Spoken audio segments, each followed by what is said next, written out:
নমস্কাৰ নিউজ নৰ বাতৰিলৈ স্বাগতম জনাই ষ্টুডিঅ'ত মই উৎপল দাস চাওঁ হকি আছে আজি আমাৰ সংবাদত 25 জানুৱাৰী সোমবাৰে প্ৰেছ ক্লাব যোৰহাটৰ সভাকক্ষত ৰাইজৰ দলৰ এখনি সভা অনুষ্ঠিত হৈ যায় নিউজ নৰ ৰিপৰ্ট 25 জানুৱাৰী সোমবাৰে প্ৰেছ ক্লাব যোৰহাটৰ সভাকক্ষত ৰাইজৰ দলৰ এখনি সভা অনুষ্ঠিত হৈ যায় উল্লেখযোগ্য যে দিনৰ 12 বজাত অনুষ্ঠিত হোৱা উক্ত সভাখনিত নতুনকৈ গঠন হয় ৰাইজৰ দলৰ মহিলা কোষ উক্ত সভাখনিত ৰাইজৰ দলৰ বিভিন্ন গুৰুত্বপূৰ্ণ বিষয় আলোচনা বিলোচনা কৰা হয়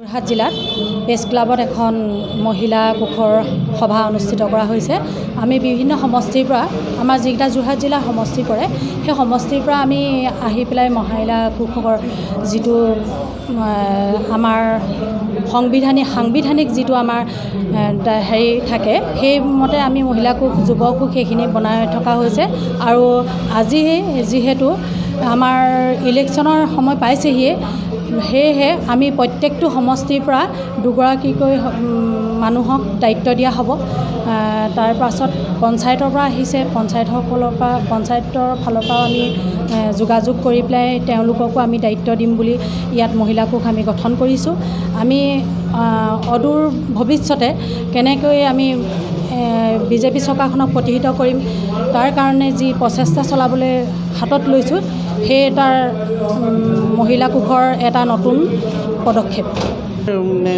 যোৰহাট প্ৰেছ ক্লাবত মহিলা কোষ ৰাইজৰ দলৰ মহিলা কোষ গঠন কৰা হৈছে মহিলা কোষৰ গঠন কৰিবৰ কাৰণে আমি গণতান্ত্ৰিক প্ৰক্ৰিয়াত সম্পূৰ্ণ গণতান্ত্ৰিক প্ৰক্ৰিয়াত আমি গঠন কৰিছোঁ আমাৰ যোৰহাট জিলাৰ 4টা সমষ্টি আৰু দেৰগাঁও সমষ্টি নাৰী মুক্তিৰ সংগ্ৰাম সমিতি ছাত্ৰ কোষ সকলোৰে পৰা আমি প্ৰতিনিধিসকলক নিৰ্বাচিত কৰি আনি তেখেতসকলৰ মাজৰ পৰা আমি প্ৰতিনিধিসকলক লৈ আজি এতিয়া কমিটিখন গঠন হৈছে কমিটিখন গণতান্ত্ৰিক প্ৰক্ৰিয়াৰ সম্পূৰ্ণ হ'ব আৰু ইয়াৰ পিছত আমি সকলো মহিলা একত্ৰিত হৈ আগবাঢ়ি যোৱাত আমাৰ সুবিধা হ'ব সেই কাৰণে আমি যোৰহাট জিলাৰ আজি প্ৰেছ ক্লাবত এই সমিতিখন গঠন কৰিছোঁ ব্যুৰো ৰিপৰ্ট নিউজ নাও 24/7 যোৰহাটত দেওবাৰে সম্পন্ন হৈ যায় কোচ ৰাজবংশী যুৱ সন্মিলনৰ দ্বিবাৰ্ষিক অধিৱেশন নিউজৰ ৰিপৰ্ট যোৰহাট জিলা কোচ ৰাজবংশী যুৱ সন্মিলনীৰ দ্বিবাৰ্ষিক অধিৱেশনখনি দেওবাৰে 37 নম্বৰ ৰাষ্ট্ৰীয় উপপথৰ কাষৰ চিলাৰাই ভৱনত দিনজোৰা কাৰ্যসূচীৰে অনুষ্ঠিত হৈ যায় পুৱা পতাকা উত্তোলন স্মৃতি তৰ্পণেৰে শুভাৰম্ভ হোৱা অনুষ্ঠানত দুপৰীয়া সন্মিলনীৰ সভাপতি প্ৰজীৱ দত্তৰ সভাপতিত্বত মুকলি সভা অনুষ্ঠিত হয় সাংবাদিক প্ৰশান্ত গায়নে উদ্বোধন কৰা অধিৱেশনৰ মুকলি সভাত সদৌ অসম কোচ ৰাজবংশী যুৱ সন্মিলনীৰ সভাপতি বৈষ্ণৱ কোচে মুখ্য অতিথি আৰু সৰুচৰাই জিলা পৰিষদৰ সদস্যা মঞ্জু দত্তই নিমন্ত্ৰিত অতিথি হিচাপে অংশগ্ৰহণ কৰি কোচ ৰাজবংশীৰ বিভিন্ন দিশৰ ওপৰত আলোকপাত কৰে উক্ত অনুষ্ঠানত প্ৰজীৱ দত্তক সভাপতি আৰু দিব্যজ্যোতি নেওগক সম্পাদক হিচাপে লৈ জিলা যুৱ সন্মিলনীৰ 11জনীয়া নতুন সমিতিখন গঠন কৰা হয় অনুষ্ঠানত জিলাৰ বিভিন্ন প্ৰান্তৰ অৰ্ধশতাধিক প্ৰতিনিধি তথা ৰাইজ উপস্থিত থাকে প্ৰশান্ত গায়নৰ report news now 24/7 Jorhat Richa car palace Jorhat চহৰৰ এটি সকলোৰে পৰিচিত গাড়ী বেচা কিনাৰ নিৰ্ভৰযোগ্য প্ৰতিষ্ঠান আমাৰ প্ৰতিষ্ঠানত পাব সকলো কোম্পানীৰ ভাল কণ্ডিশ্যনৰ গাড়ী উচিত মূল্যত আপুনি যদি আপোনাৰ পুৰণি গাড়ীখন সলাই অন্য গাড়ী কিনিব বিচাৰে তেন্তে আমাৰ লগত যোগাযোগ কৰক আৰু নিৰ্ভয়ে ক্ৰয় কৰক আপোনাৰ পছন্দৰ গাড়ীখন আমাৰ প্ৰতিষ্ঠানত ৰিফাইনেন্সৰ সুবিধাও আছে আপোনাৰ যদি এখন গাড়ী কিনি সপৰিয়ালে ফুৰিবলৈ যাবলৈ অথবা আপোনাৰ সপোন বাস্তৱ কৰি পৰিয়ালক সাৰপ্ৰাইজ দিব বিচাৰিছে তেন্তে আপুনি চিন্তা নকৰিব আৰু আমাৰ লগত যোগাযোগ কৰক কম মূল্যতে আপোনাৰ সপোনৰ গাড়ীখন হাততে পাবলৈ গতিকে এবাৰলৈ হলেও আমাৰ মালৱালীস্থিত ৰিচা কাৰ পেলেচলৈ আহক আৰু নিৰ্ভয়ে লৈ যাওক আপোনাৰ সপোনৰ গাড়ীখন আমাৰ ঠিকনা ৰিচা কাৰ পেলেচ মালৱালী ঠেকৰগড়া যোৰহাট 15 এলাহাবাদ বেংকৰ কাষত আমাৰ যোগাযোগৰ নম্বৰ 813592 26572 অথবা 7008 69320। আমাৰ শ্ব'ৰুমত হিৰো ফাইনেন্স, চোলামণ্ডলম আৰু মহিন্দ্ৰা এণ্ড মহিন্দ্ৰাৰ ফাইনেন্সো উপলব্ধ। গতিকে আজিয়েই আমাৰ শ্ব'ৰুমলৈ আহক আৰু লৈ যাওক আপোনাৰ সপোনৰ গাড়ীখন। যোৰহাটৰ মালৌ পথাৰত জাতীয় বিদ্যালয়ত শনিবাৰে পালন কৰা হয় পঞ্চদশ প্ৰতিষ্ঠা দিৱস। News direct report. যোৰহাটৰ মালৌ পথাৰত 2006 চনতে প্ৰতিষ্ঠা কৰা মালৌ পথাৰ জাতীয় বিদ্যালয়ৰ পঞ্চদশ প্ৰতিষ্ঠা দিৱস শনিবাৰে বিদ্যালয়ৰ প্ৰাংগণত পালন কৰাৰ লগতে অৱসৰপ্ৰাপ্ত শিক্ষক ধনেশ্বৰ চেতিয়াৰ সোঁৱৰণত জীয়াৰী ইন্দু চেতিয়া বুঢ়াগোহাঁই, জোঁৱাই ডক্টৰ সোমেন্দ্ৰনাথ বুঢ়াগোহাঁই, নাতি অশোক শংকৰ বুঢ়াগোহাঁই, বৰ্ণালী গগৈয়ে বিদ্যালয়খনলৈ যাতায়াত কৰা পথত স্থায়ীকৈ নিৰ্মাণ কৰোৱা তোৰণখন উন্মোচন কৰে যোৰহাট কেন্দ্ৰীয় মহাবিদ্যালয়ৰ অৱসৰপ্ৰাপ্ত অধ্যক্ষ ডক্টৰ মুনীন্দ্ৰনাথ কোঁৱৰে। ইয়াৰ পূৰ্বে পুৱা বিদ্যালয়ৰ পতাকা উত্তোলন কৰাৰ পাছতে ভাগৱত পাঠ কৰা হয়। অঞ্চলটোৰ 15গৰাকী বয়সীয়ান ব্যক্তি সমাজকৰ্মীয়ে 15 গছি বন্তিৰ লগতে ধূপ প্ৰজ্বলন কৰে। অধ্যক্ষ মনোজ বৰুৱাই আদৰণি ভাষণ আগবঢ়োৱা প্ৰতিষ্ঠা দিৱসৰ কাৰ্যসূচীৰ আঁত ধৰে বিদ্যালয়খনৰ সচিব ত্ৰিশুল শইকীয়াই। অনুষ্ঠানত উচ্চ মাধ্যমিকৰ চূড়ান্ত পৰীক্ষাত বিদ্যালয়খনৰ পৰা পৰীক্ষা দি কৃতিত্বৰে উন্নীত প্ৰশিক্ষাৰ্থীসকলক অভিনন্দন জনোৱাৰ লগতে বাৰ্ষিক খেল ধেমালিত স্থানপ্ৰাপ্তসকলক পুৰস্কাৰ প্ৰদান কৰা হয়। নন্দা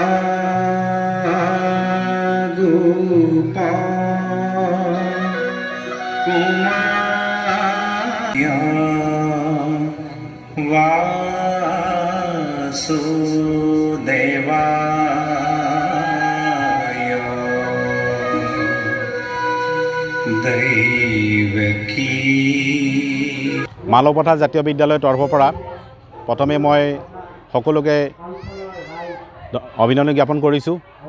2006 চনত প্ৰতিষ্ঠা হোৱা ঐতিহাসিক বানেগৰকা মালৌ পথাৰ অঞ্চলত এই মালৌ পথাৰ জাতীয় বিদ্যালয় আহি আজি 15টা বছৰ গৰকিছে।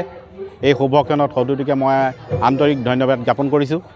আজি এই পঞ্চম দশৰ প্ৰতিষ্ঠা দিৱসৰ উপলক্ষে আজি পুৱা পতাকা উত্তোলন আৰু তাৰ পাছতে ভাগৱত পাঠ আৰু সামূহিক বন্তি প্ৰজ্বলন আৰু প্ৰয়াত ধনেশ্বৰ শিক্ষাবিদ প্ৰয়াত ধনেশ্বৰ চেতিয়াদেৱৰ এখন স্থায়ী তোৰণ আজি বিদ্যালয়ত উন্মোচন কৰা হয়। ইয়াৰ লগতে আজি এই উন্মোচনী সভাত কণ ছাত্ৰ ছাত্ৰীসকলে গীত নৃত্য পৰিৱেশন কৰিছে আৰু আমি আশা ৰাখিছোঁ জাতি কৃষ্টি আৰু ভাষা সংস্কৃতিত আমাৰ অসমীয়া জাতিত এই মালৌ পথাৰ জাতীয় বিদ্যালয়ে অসমীয়া ভাষা কৃষ্টিত অৱদান আগবঢ়াব। সদৌ শেষত মই আপোনালোকক ধন্যবাদ জ্ঞাপন কৰিছোঁ। এই মালৌ পথাৰ জাতীয় বিদ্যালয় অঞ্চলটোত এক জাতীয় ঐক্য বজাই ৰখাত সমূহ অসমবাসীক মই অসমৰ আহ্বান জনাইছোঁ। ধন্যবাদ। প্ৰশান্ত গায়নৰ ৰিপৰ্ট, নিউজ নাও 24/7 যোৰহাট। সাংস্কৃতিক তথা শৈক্ষিক নগৰী যোৰহাটৰ মিঠাপুখুৰী পথত নতুনকৈ সংযোজন ঘটিল ডাক্তৰ টিচ ডেণ্টেল ক্লিনিক নামে এখনি অত্যাধুনিক ডেণ্টেল ক্লিনিক, য'ত আধুনিক টেকন'লজিৰ সকলো সা সুবিধা উপলব্ধ। नमस्कार, मैं डॉक्टर कुसुम अग्रवाल। मैंने BDS और MDS किया है लखनऊ से, ऑर्थोडोंटिस्ट में। मैं गोल्ड मेडलिस्ट हूँ। मैंने ये डॉक्टर का एक नया क्लिनिक का ओपनिंग किया है, जिसमें आपको सब फैसिलिटीज़ मिलेगी, कुछ एक्सट्रैक्शन से लेके इम्प्लांट से लेके डेंचर से लेके नॉर्मल RCT तक। तो प्लीज़ आप मेरे क्लिनिक में आइएगा, you get a super specialised treatment from a clinic. Thank you. ৰাইজৰ বাবে সুখবৰ, এনে এখন super speciality dental clinic Jorhat চহৰত স্থাপন হোৱাটো, যিখন ডেণ্টেল ক্লিনিকে আমাৰ সকলো ধৰণৰ দাঁতৰ সমস্যা সমাধান দিব। আমাৰ ঠিকনা মিঠাপুখুৰী পথ, যোৰহাট, ভাৰত মেডিকেলৰ ওপৰত। মন্ত্ৰী যোগেন মোহনৰ আধাৰশিলা স্থাপন আৰু হিতাধিকাৰীৰ মাজত ৰেচন কাৰ্ড বিতৰণ। News direct report. মাহমৰা সমষ্টিৰ বিধায়ক তথা ৰাজ্যিক গড়কাপ্তানী ৰাজহ আৰু দুৰ্যোগ প্ৰশমনৰ মন্ত্ৰী যোগেন মোহনে খুমটাই সমবায় সমিতি লিমিটেডৰ এটি গুদামগৃহ আধাৰশিলা স্থাপন কৰে। প্ৰায় 10 লক্ষাধিক টকাৰে নিৰ্মাণ হ'বলগীয়া গুদামটিৰ আধাৰশিলা স্থাপন কৰি মন্ত্ৰী যোগেন মোহনে এই গুদামটিয়ে খুমটাই সমবায় সমিতি লিমিটেডৰ এটি দীৰ্ঘদিনৰ সমস্যা সমাধান কৰিব বুলি মন্তব্য প্ৰদান কৰে। কিয়নো খুমটাই সমবায় সমিতি লিমিটেডৰ বৰ্তমানলৈকে নিজাকৈ গুদামগৃহ নথকাত বহু সমস্যাৰ সন্মুখীন হ'ব লগা হৈছিল। আনহাতে এই অনুষ্ঠানতে মন্ত্ৰী যোগেন মোহনে ৰাষ্ট্ৰীয় খাদ্য সুৰক্ষা আইনৰ অধীনৰ হিতাধিকাৰীসকলৰ ৰেচন কাৰ্ড বদলীকৰণ সহ নতুন কাৰ্ডৰ পুনৰ বিতৰণ কাৰ্যসূচী শুভাৰম্ভ কৰে। উক্ত অনুষ্ঠানত দৰিদ্ৰ সীমাৰেখাৰ তলৰ হিতাধিকাৰীসকলৰ মাজত ৰেচন কাৰ্ড বিতৰণ কৰে আৰু পৰ্যায়ক্ৰমে বাকী হিতাধিকাৰীসকলৰ মাজত ৰেচন কাৰ্ডসমূহ বিতৰণ কৰিব বুলি মন্তব্য প্ৰকাশ কৰে। আপোনালোকে নিশ্চয় জানে সকলোৱে যে সমবায় সমিতি হ'ল গাঁও অঞ্চলৰ এক অনুষ্ঠান সৰ্বসাধাৰণ ৰাইজৰ। গতিকেলৈ এই সমবায় সমিতি আমাৰ মাহফৰা সমষ্টিৰ খুমটাই এখন সমবায় সমিতি। এই সমবায় সমিতিৰ আমি আজি এক গোডাউনৰ কাৰণে মই আনটাইড ফাণ্ডৰ 10 লাখ টকা অনুমোদনেৰে আজি এতিয়া আধাৰশিলা স্থাপন কৰিছোঁ, যাতে যিবিলাক সামগ্ৰী আহে এই সামগ্ৰীবিলাক যাতে কোনো পচি নাযায়, ভাল ধৰণে সংৰক্ষিত হৈ থাকে। তাৰ কাৰণে এইটো এটা বহুদিনীয়া এটা সমস্যা, এইটো সমাধান হৈছে খুমটাই সমবায় সমিতিৰ। আৰু আমি লগে লগে আমি চৰকাৰৰ পৰা এই ছাপ্লাই বিভাগৰ জৰিয়তে আমি যিমানবিলাক ৰাইজক, সাধাৰণ শ্ৰেণীৰ ৰাইজক, BPL ফেমিলিবিলাকক সুবিধা দি আছোঁ, এই সুবিধাবিলাক যাতে প্ৰকৃততে পায়, ৰেচন কাৰ্ডবিলাক যাতে ভাল ধৰণে সংৰক্ষিত কৰি ৰাখে। মাননীয় মুখ্যমন্ত্ৰী মহোদয়ে এতিয়া নতুনকৈ আমি নৱীকৰণ প্ৰক্ৰিয়া চলি আছে, আৰু যদি বাদ পৰি থকা সকলকো, লেফ্ট আউট সকলকো আমি পৰ্যায়ক্ৰমে আমি সকলো ৰেচন কাৰ্ড দিয়াৰ ব্যৱস্থা কৰি আছোঁ। আমি আজি খুমটাই সমবায় সমিতিত আমি এনেধৰণে নৱীকৰণৰ ৰেচন কাৰ্ড আৰু নতুনকৈ এলটমেণ্ট হোৱা আমি তেনেকুৱা ধৰণৰ ৰেচন কাৰ্ড বিতৰণ কৰিছোঁ। আমি আশা ৰাখিছোঁ সৰ্বসাধাৰণ ৰাইজ বা দুখীয়া দৰিদ্ৰ পৰিয়ালসমূহক সকাহ দিয়া বা তেওঁলোকৰ জীৱনটো উত্তৰণ ঘটোৱাৰ এক অনুষ্ঠান সমবায় সমিতিসমূহ।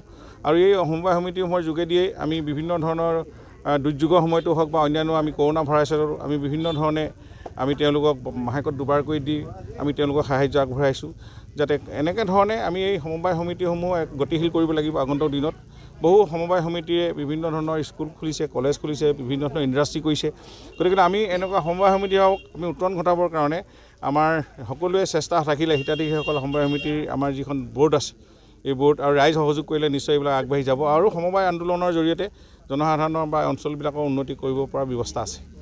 যিহেতু আৰু এটা প্ৰশ্ন কৰিব বিচাৰিছোঁ, চাউল দি আছে, এতিয়া দাইলো দি আছে, ইয়াৰ উপৰিও আৰু কিবা দিয়া? এতিয়া আমি চাউল দাইলটো দিয়া আছেই, আমি ফ্ৰী চাউল, আৰু এতিয়া চেনি, এতিয়া বাগিচাসমূহক ফ্ৰীকৈ 2 কেজিকৈ চেনি দিয়াৰ ইতিমধ্যে আমি ফেব্ৰুৱাৰী মাহত আৰম্ভ হ'ব।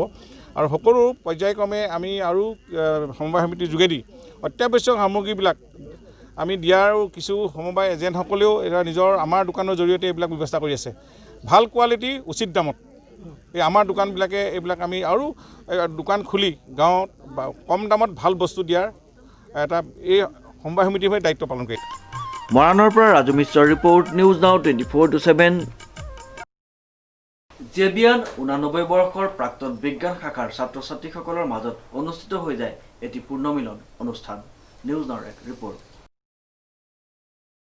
জেবিয়ান 89 বৰ্ষৰ প্ৰাক্তন বিজ্ঞান শাখাৰ ছাত্ৰ ছাত্ৰীসকলৰ মাজত অনুষ্ঠিত হৈ যায় এটি পূৰ্ণমিলন অনুষ্ঠান। উল্লেখযোগ্য যে দেশৰ বাহিৰৰ আৰু ভাৰতৰ তথা অসমৰ বিভিন্ন প্ৰান্তত থকা কেইবাজনো উচ্চ পদবীধাৰী লোক উক্ত পূৰ্ণমিলন অনুষ্ঠানটিত উপস্থিত থাকি ঢোলৰ চেৱে চেৱে নাচি বাগি গোটেই দিনটো উপভোগ কৰে। কেইবাজনো বিশিষ্ট কবিৰ স্বৰচিত কবিতা পাঠে ঠেঙাল মেনৰৰ বাকৰি মুখৰিত কৰি তোলে। গ্ৰুপ আছিলে, সেই গ্ৰুপৰ এখন খুব আকৰ্ষণীয় সভা আমাৰ এই ঠেঙাল মেনৰৰ ইয়াত অনুষ্ঠিত হৈ যায়। আৰু সকলো সদস্যই আমাৰ 108জন সদস্যৰ ভিতৰত অধিকাংশ সদস্য ইয়াত উপস্থিত থাকি আমাৰ ভৱিষ্যত কাৰ্যপন্থাৰ সম্পৰ্কে কিছু সিদ্ধান্ত গ্ৰহণ কৰা হয়। আৰু এখন কাৰ্যকৰী কমিটি লগতে এখন জেবিয়ানৰ যিখন আলোচনী 89ৰ এনাজৰী, এই এনাজৰী আলোচনীৰ যিখন সভা, যিখন কমিটিখনৰ এটা পূৰ্ণাংগ ৰূপ দিয়া হয় আৰু লগতে আমাৰ এক ভাৱ বিনিময়ৰ এক সুন্দৰ অনুষ্ঠান আয়োজন কৰা হয়। Bureau report, news now 24/7 Jorhat.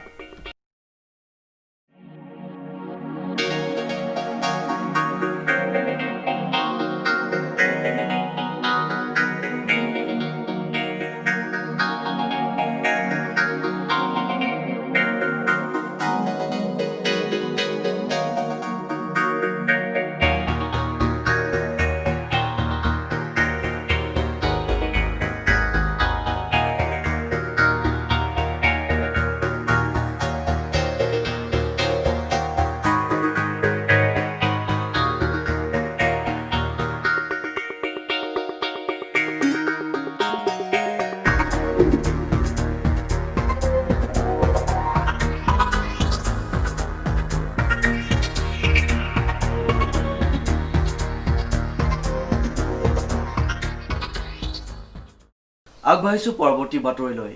তিতাবৰত আছুৰ নেতা কৰ্মীৰ সহযোগত নাগৰিকত্ব সংশোধনী আইন বাতিলৰ দাবীত ৰূপায়ণ কৰা হয় এক প্ৰতিবাদী কাৰ্যসূচী। নিউজ নাওৰ এক প্ৰতিবেদন। তিতাবৰত আছু নেতা কৰ্মীসকলে নাগৰিকত্ব সংশোধনী আইন বাতিলৰ দাবীত প্ৰতিবাদী কাৰ্যসূচী ৰূপায়ণ কৰে। তিতাবৰৰ ৰাজপথত আছুৰ তিতাবৰৰ নেতৃত্বই আৰক্ষী বাধা নেওচি নাগৰিকত্ব সংশোধনী আইনখন ৰাজহুৱাভাৱে দাহ কৰে। লগতে কলা পতাকা উত্তোলন কৰি প্ৰতিবাদ সাব্যস্ত কৰে। তিতাবৰ এলেঙি শাখা ছাত্ৰ সন্থাই কা বাতিলৰ দাবীত কলা পতাকা উত্তোলন কৰি প্ৰতিবাদ সাব্যস্ত কৰে। আমি অসম আন্দোলনৰ সপ্ত শ্বহীদৰ স্থান তিতাবৰৰ পৰা আমি স্পষ্টভাৱে কৈছোঁ, কেন্দ্ৰীয় ৰাজ্য চৰকাৰে নাগৰিকত্ব সংশোধনী আইন অতি শীঘ্ৰে বাতিল কৰক, বাতিল কৰাৰ ব্যৱস্থা কৰক। বল আছে বুলি, তেওঁলোকৰ ক্ষমতা আছে বুলি বলপূৰ্বকভাৱে নাগৰিকত্ব সংশোধনী আইন আমাৰ ওপৰত জাপি দিব নোৱাৰিব। আমাৰ স্পষ্ট কথা, নাগৰিকত্ব সংশোধনী আইন বাতিল কৰিব লাগিব, অন্যথা পৰিণাম কিন্তু অত্যন্ত ভয়ংকৰ হ'ব। আমি সম্পূৰ্ণ অহিংস গণতান্ত্ৰিক প্ৰক্ৰিয়াৰে আন্দোলনৰ কাৰ্যসূচী আগবঢ়াই নিম। সম্পূৰ্ণ অহিংস গণতান্ত্ৰিক প্ৰক্ৰিয়াৰ জৰিয়তে আমি কিন্তু নাগৰিকত্ব সংশোধনী আইন যদি বলবৎ হয়, আমি তেতিয়াহ'লে সমগ্ৰ পৰিৱেশ অচল কৰি তুলিম বুলি স্পষ্টভাৱে জনাওঁ। প্ৰথম কথা হ'ল, কোনো কাৰণতে আমি নাগৰিকত্ব সংশোধনী আইন নামানো।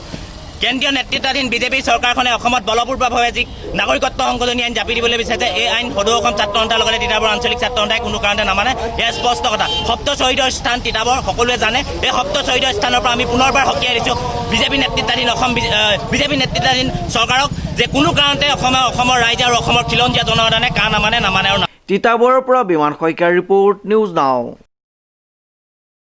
প্ৰধানমন্ত্ৰী নৰেন্দ্ৰ মোদীৰ কাৰ্যসূচীৰ লগত সংগতি ৰাখি তিতাবৰ মহকুমাধিপতিৰ কাৰ্যালয়ত প্ৰদান কৰা হয় ভূমিহীন লোকক মাটিৰ পট্টা। নিউজ নাওৰ এক ৰিপৰ্ট।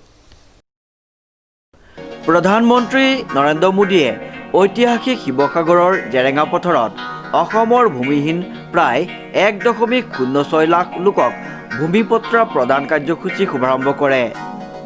প্ৰধানমন্ত্ৰী নৰেন্দ্ৰ মোদীৰ এই কাৰ্যসূচীৰ আৰম্ভ লগতে তিতাবৰ মহকুমাধিপতি কাৰ্যালয়ত তিতাবৰ ৰাজচক্ৰ 2040 গৰাকী আৰু মৰিনী ৰাজচক্ৰৰ 845 গৰাকী, তিতাবৰ মহকুমাধিপতি খনীন্দ্ৰ দাসে আৰু তিতাবৰ ৰাজচক্ৰ বিষয়া মিতালী লাহনে তিতাবৰৰ ৰাজচক্ৰৰ অন্তৰ্গত প্ৰায় 2885 গৰাকীক ভূমিপট্টা প্ৰদান কৰে। আজি 23 জানুৱাৰীত আমাৰ অসমৰ ৰাজহ আৰু দুৰ্যোগ ব্যৱস্থাপনা বিভাগৰ অধীনত কেন্দ্ৰীয়ভাৱে যি 1 লাখতকৈ অধিক হিতাধিকাৰীক ভূমিপট্টা প্ৰদানৰ অনুষ্ঠান আজি শিৱসাগৰৰ জেৰেঙা পথাৰত আয়োজন কৰা হৈছে, য'ত নেকি ভাৰতৰ মাননীয় প্ৰধানমন্ত্ৰী নৰেন্দ্ৰ মোদী ডাঙৰীয়া উপস্থিত থাকি ইতিমধ্যে কেইগৰাকীমান হিতাধিকাৰীক ভূমিপট্টা প্ৰদান কৰিছে। সেই অনুষ্ঠানৰ লগত সংগতি ৰাখি আজি আমি তিতাবৰ মহকুমাটো তিতাবৰ আৰু মৰিয়নি ৰাজচক্ৰৰ অধীনৰ কেইগৰাকীমান হিতাধিকাৰীক আমি ভূমিপট্টা প্ৰদানৰ এই অনুষ্ঠানৰ আয়োজন কৰিছিলোঁ। আৰু এইখিনিতে মই আপোনালোকক ক'ব বিচাৰোঁ যে আমি তিতাবৰ আৰু মৰিয়নি ৰাজচক্ৰৰ অধীনৰ 2885 গৰাকী আমি হিতাধিকাৰীক ভূমিপট্টা প্ৰদানৰ কাৰণে যাৱতীয় ব্যৱস্থা গ্ৰহণ কৰিছোঁ, ইতিমধ্যে প্ৰস্তুত কৰি আমি উলিয়াইছোঁ আৰু তেওঁলোকক আমি এই ভূমিপট্টাখিনি প্ৰদান কৰিম। আৰু ইয়াৰ আগতেও আমি এই দুইটা ৰাজচক্ৰৰ অধীনৰ আমি 2300 গৰাকী হিতাধিকাৰীক, যোগ্য হিতাধিকাৰীৰ মাজত আমি ভূমিপট্টা আবণ্টনৰ যি প্ৰক্ৰিয়া সেইটো সম্পূৰ্ণ কৰি তেওঁলোকক আবণ্টন পত্ৰ আমি প্ৰদান কৰিছোঁ। আৰু এই প্ৰক্ৰিয়া অব্যাহত থাকিব, কিয়নো এইটো প্ৰক্ৰিয়া ইয়াতেই সমাপ্ত হৈ নাযায়। যিসকল এতিয়াও ভূমিহীন খিলঞ্জীয়া লোক আছে, তেওঁলোকক যোগ্য লোক আছে, তেওঁলোকক আমি ভূমিপট্টা প্ৰদানৰ এই প্ৰক্ৰিয়া আমি অব্যাহত ৰাখিম। আমি 23 জানুৱাৰী 2021 চনৰ শিৱসাগৰ জিলাৰ জেৰেঙা পথাৰত যি পট্টা বিতৰণী অনুষ্ঠান আয়োজন কৰা হৈছে, সেই অনুষ্ঠানৰ লগত সংগতি ৰাখি আমি তিতাবৰ মহকুমাটো এই অনুষ্ঠান আয়োজন কৰিছোঁ। আৰু এই অনুষ্ঠানত আমি আমাৰ হিতাধিকাৰীসকলক পট্টা প্ৰদান কৰিছোঁ। আৰু আমাৰ হিতাধিকাৰীৰ সংখ্যা তিতাবৰ ৰাজচক্ৰৰ অধীনত আমি মুঠ আবণ্টন পত্ৰ 1400 মানুহক দিছোঁ। ম্যাদী পট্টা 532 আৰু স্মল ট্ৰি গৰাত আমাৰ 108 জন আছে। তিতাবৰ ৰাজচক্ৰত সৰ্বমুঠ 2040 জন হিতাধিকাৰীক এইবাৰ পট্টা আৰু এলটমেণ্ট চাৰ্টিফিকেট দিয়া হৈছে। আৰু ইয়াৰ আগতেও আমি তিতাবৰ ৰাজচক্ৰৰ পৰা প্ৰায় 1700 হিতাধিকাৰীক আমি আবণ্টন পত্ৰ আৰু ম্যাদী পট্টা প্ৰদান কৰিছোঁ। আৰু এই প্ৰচেষ্টা আমাৰ অব্যাহত থাকিব। আমি এতিয়াও হিতাধিকাৰীসকলক ভূমিপট্টা দিয়াৰ কাৰণে ব্যৱস্থা কৰি আছোঁ।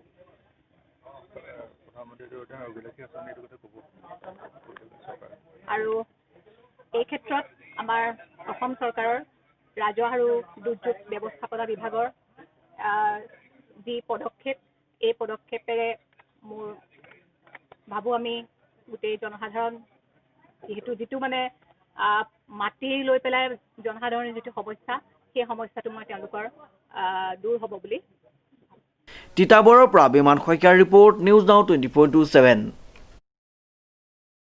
ৰিপশ্ৰী লেডিজ থেৰাপি আৰু চেহনাজ ট্ৰেইনিং চেণ্টাৰ সকলোৰে বিশ্বাসযোগ্য এটি সৌন্দৰ্য চৰ্চাৰ নিৰ্ভৰযোগ্য প্ৰতিষ্ঠান আমাৰ ঠিকনা কটকী পুখুৰী এটি ৰোড ষ্টেট বেংকৰ কাষত চিঠিৰ মাদকতা ঘূৰাই অনাৰ অভিনৱ পদক্ষেপ এদিনতে প্ৰেৰণ কৰিলে 200 চিঠি নিউজ নাওৰ এক বিশেষ প্ৰতিবেদন আধুনিক সমাজ জীৱনত প্ৰতিজন লোকৰ বাবে মোবাইল ফোন অপৰিহাৰ্য অংগ হৈ পৰাৰ লগে লগে এলাগী হৈ পৰিল এসময়ৰ জনপ্ৰিয় যোগাযোগৰ মাধ্যম ডাক বিভাগ ডাকোৱালৰ চাইকেলৰ টিলিঙাৰ শব্দৰ বাবে অধীৰ হৈ ৰৈ নাথাকে এতিয়া প্ৰিয়জন ডাকোৱালৰ কান্ধত ওলমি খাকী ৰঙৰ টোপোলাটো নাহে নীলাখামৰ চিঠিত প্ৰিয়জনৰ উমাল ভৰা মৰমবোৰ মোবাইল ফোনৰ এটা টিপতে ইজনে সিজনৰ সৈতে বাৰ্তাৰ আদান প্ৰদান সম্ভৱ কিন্তু চিঠিৰ সেই মাদকতা জানো পাহৰিব পাৰি চিঠিৰ সেই হেৰাই যোৱা মাদকতা ঘূৰাই অনাৰ বাবে এজন যুৱকে ল'লে অভিনৱ পদক্ষেপ মৰিয়নিৰ চেলেংহাট উপডাকঘৰৰ যোগেদি যুৱকজনে একেদিনাই 200ৰো অধিক চিঠি প্ৰেৰণ কৰিলে কিন্তু কালৈ প্ৰেৰণ কৰিলে ইমানবোৰ চিঠি একেলগে আচলতে যুৱকজন হৈছে পূব যোৰহাট শিক্ষাখণ্ডৰ হেমলাই আৰু লাহিং মণ্ডল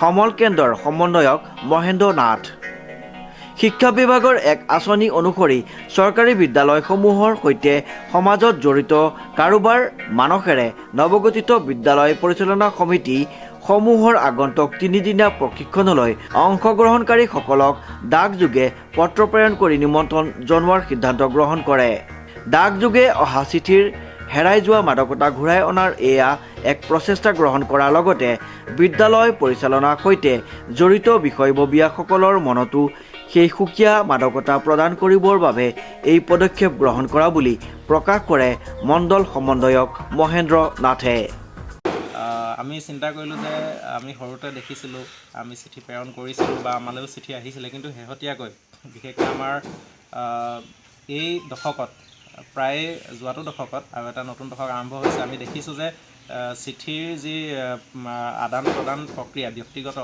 প্ৰায় হেৰাই গৈছে গতিকে আমি এইটো এটা প্ৰয়াস ল'লোঁ যি প্ৰয়াসে আমাক আনন্দ দিছে হয়তো যিসকলে চিঠিখন গ্ৰহণ কৰিব তেখেতসকলকো আনন্দ দিব গতিকে এইটো এটা আমাৰ অন্যতম চিন্তা আছিল আমি যথেষ্ট সুখী এনেকৈ প্ৰেৰণ কৰিবলৈ পাই কিমানজনলৈ প্ৰেৰণ কৰিছে আপোনালোকে প্ৰায় আমি 150জন শিক্ষকসকলে আমি প্ৰেৰণ কৰিম অলৰেডি কৰিছোঁ আজিও অলপ কৰিছোঁ আৰু অলপমান আছে আমি সেইখিনি প্ৰেৰণ কৰিম ভাৰতীয় ডাকযোগে আপোনালোকে প্ৰেৰণ কৰিছে হয় হয় আমাৰ ব্যৱস্থাটো আছে যেতিয়া আমি ব্যৱস্থাটো সুযোগ গ্ৰহণ কৰিছোঁ আৰু যথেষ্ট সুখী হৈছে এই ধৰণে প্ৰেৰণ কৰিবলৈ পায় ধন্যবাদ দিয়ক কলিয়াপানী যি শিক্ষাৰ খণ্ড আছে সেই খণ্ডৰ পৰা আমাৰ বিষয়ববীয়া অফিচৰ বিষয়ববীয়া আহিছে আমাৰ ডাকঘৰলৈ চেলেংহাট উপডাকঘৰলৈ আৰু ইয়াত প্ৰায় আজি 150-200খনমান চিঠি তেওঁলোকে আনুষ্ঠানিকভাৱে আমাৰ লেটাৰ বক্সত ভৰাই দিছে আৰু এইটো এটা তেখেতসকলেও আৰু আমাৰ ডাক বিভাগৰ কাৰণে এটা শুভ লক্ষণ কাৰণ এটা বহুদিনৰ পৰা এনেকৈ ডাকত যিবা অফিচিয়েল এটা ডাকত আহে ৰেজিষ্টাৰ হৈ আহে বা কিবা হয় পাৰ্চেলে আহে কিন্তু অৰ্ডিনাৰী চিঠি খুব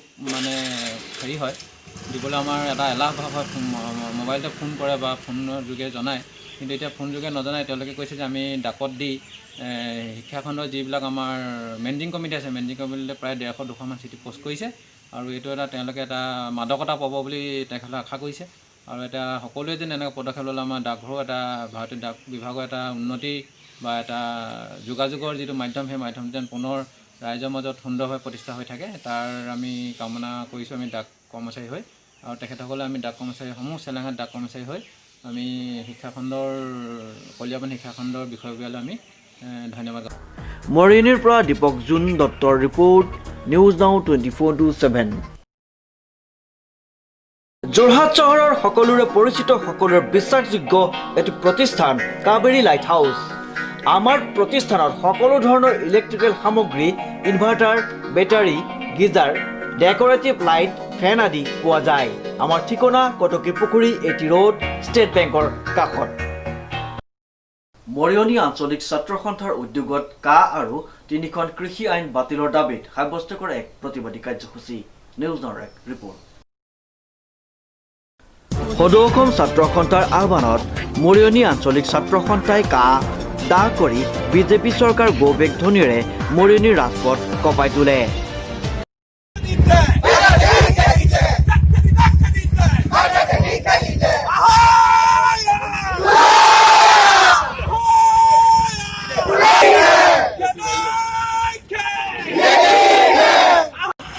সদৌ অসম ছাত্ৰ সন্থাৰ আহ্বানত আজি মৰিয়নি আঞ্চলিক ছাত্ৰ সন্থাই এই কা বাতিল কৰাৰ দাবীত আমি অসমত যি যোৱাকালি নৰেন্দ্ৰ মোদী ডাঙৰীয়া আহিলে, যোৱা 2016 বৰ্ষতো নৰেন্দ্ৰ মোদী ডাঙৰীয়া অসমলৈ আহিছিল, আহি পিনাই অসমবাসী ৰাইজৰ আগত প্ৰতিশ্ৰুতি দিছিল যে অসমৰ পৰা বিদেশী বহিষ্কাৰ কৰিব আৰু বাংলাদেশী বহিষ্কাৰ কৰিম বুলি তেওঁলোকে প্ৰতিশ্ৰুতি দি অসমত যি বিজেপিয়ে 5 বছৰ কাৰ্যকাল চলালে, আকৌ যি আগন্তুক নিৰ্বাচন আহিছে, নিৰ্বাচন অহাৰ বাবে তেওঁলোকে আকৌ অসমৰ ৰাইজক প্ৰতিশ্ৰুতি দিবলৈ আহিছে যে অসমৰ পৰা আকৌ তেওঁলোকে যি বাংলাদেশী খেদাৰ প্ৰতিশ্ৰুতি দি আকৌ নতুনকৈ বিভিন্ন ধৰণৰ কাৰ্যসূচী তেওঁলোকে কৰিবলৈ আহিছে।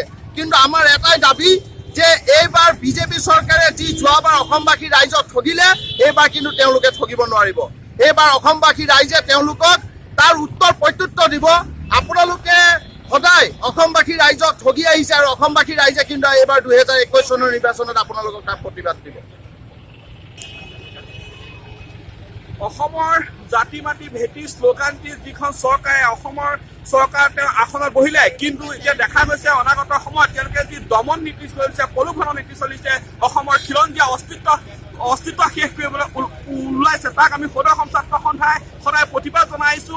আমি যিখন জাতিধ্বংসী নাগৰিকত্ব অসাংবিধানিক আইনখন আমি কেতিয়াও মানি নলওঁ, কেতিয়াও ভৱিষ্যতৰ কাৰণে মানি নলওঁ। ইয়াৰ পৰা আমি আহ্বান জনাইছো এই আইন অতি সোনকালে বাতিল কৰক, অন্যথা সদৌ অসম ছাত্ৰ সন্থাই মৰিয়নি আঞ্চলিক ছাত্ৰ সন্থাই ইয়াতকৈ জংগী আন্দোলনৰ কাৰ্যসূচী ঘোষণা কৰিব।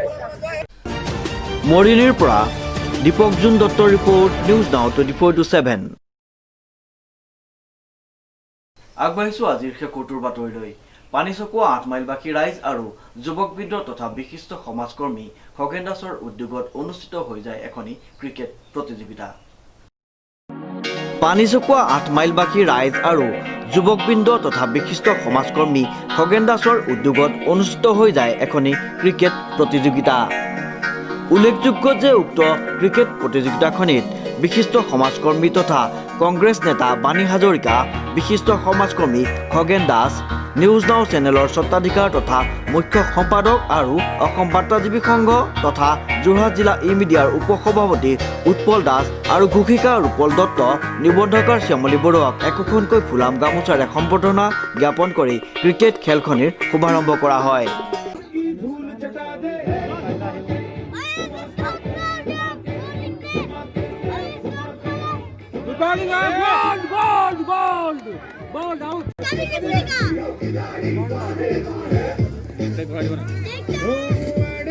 Good bowling, Pankaj. Good bowling, sleeper. The bowling has been given Pankaj. by Mr. Pankaj. Well, the team Pokamara Boy Holds has won by 6 wickets. A huge round of applause has been given to the team Pokamara Boy Holds. Everyone, please give a huge round of applause. পশ্চিম যোৰহাট যুৱক সংঘই আজি যি 3দিনীয়া কাৰ্যসূচীৰে এখন তিনিকোট cricket প্ৰতিযোগিতা আৰম্ভ কৰিছিল, তাৰে আজি দ্বিতীয়টো দিন 8 মাইলৰ সৌজন্যত আমাৰ গাঁৱৰ যিখিনি ৰাইজ তথা যুৱকসকলে অশেষ কষ্টৰ ফলত প্ৰতিকূল বতৰ নেওচি হ'লেও আমি এইখনি 30 বল ক্ৰিকেট প্ৰতিযোগিতা পাতিবলৈ আমি সক্ষম হৈছোঁ, যাতে আগলৈও আমি এনেদৰে এখনি যিকোনো সক্ষম হ'ব পাৰোঁ। তাৰে ভাল লাগিলে বাৰু আজি খেলখন যেনেকৈ আমাৰ 8 মাইল যুৱকবৃন্দৰ দ্বাৰা মানে অনুষ্ঠিত কৰা হ'ল। খেলখন পতাৰ আগতে দেখিছোঁ তেওঁলোকে বহুত অশেষ কষ্ট কৰিছে, তাৰ ফলত আজি এনেকুৱা এখন খেল মানে অনুষ্ঠিত কৰিবলৈ সক্ষম হৈছে। তেওঁলোকৰ পৰা আমি এটা আশা কৰোঁ যে দূৰ ভৱিষ্যতে যাতে আকৌ ইয়াতকৈ যাতে ডাঙৰ খেল অনুষ্ঠিত হয়, তাৰ মানে তেওঁলোকক উৎসাহ উদ্দীপনা যোগাইছোঁ। Bureau' report, news now 24/7 Jorhat. বাতৰি শেষ হোৱাৰ আগতে জানি লওঁ আহক আজিৰ দিনটোৰ বতৰৰ বতৰা। আজিৰ দিনটোৰ সৰ্বোচ্চ তাপমাত্ৰা আছিল 21 ডিগ্ৰী চেলচিয়াছ আৰু সৰ্বনিম্ন 11 ডিগ্ৰী চেলচিয়াছ। ইয়াৰ লগতে বতৰ ফৰকাল হৈ থকাৰ সম্ভাৱনা। নিউজৰ বাতৰিত আজিলৈ ইমানেই। বিভিন্ন বা বাতৰি আৰু অনুষ্ঠানৰ বাবে চাই থাকিব নিউজ নাও 24/7। ধন্যবাদ।